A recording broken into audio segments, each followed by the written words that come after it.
And Moses spake unto the heads of the tribes concerning the children of Israel, saying, This is the thing which the Lord hath commanded. If a man vow a vow unto the Lord, or swear an oath to bind his soul with a bond, he shall not break his word, he shall do according to all that proceedeth out of his mouth. If a woman also vow a vow unto the Lord, and bind herself by a bond, being in her father's house in her youth, and her father hear her vow, and her bond wherewith she hath bound her soul, and her father shall hold his peace at her, then all her vows shall stand, and every bond wherewith she hath bound her soul shall stand. But if her father disallow her in the day that he heareth not any of her vows or of her bonds wherewith she hath bound her soul, shall stand, and the Lord shall forgive her, because her father disallowed her. And if she had at all an husband, when she vowed or uttered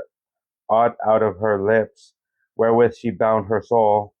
and her husband heard it, and held his peace at her in the day that he heard it, then her vows shall stand, and her bonds wherewith she bound her soul shall stand. But if her husband disallowed her on the day that he heard it, then he shall make her vow which she vowed, and that which she uttered with her lips,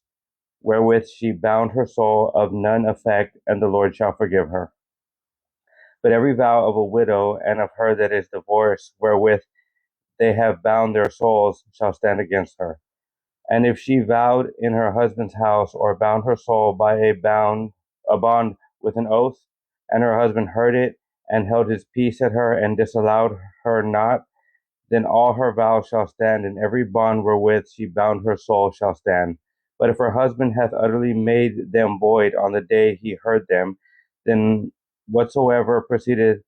out of her lips concerning her vows, or concerning the bond of her soul, shall not stand. Her husband hath made them void, and the Lord shall forgive her. Every vow and every binding oath to afflict the soul, her husband may establish it, or her husband may make it void. But if her husband altogether hold his peace at her from day to day, then he established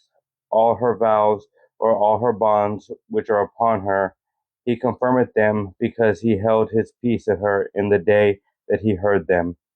But if he shall any way make them void after that he hath heard them, then he shall bear her iniquity. These are the statutes which the Lord commanded Moses between a man and his wife, between the father and his daughter, being yet in her youth in her father's house.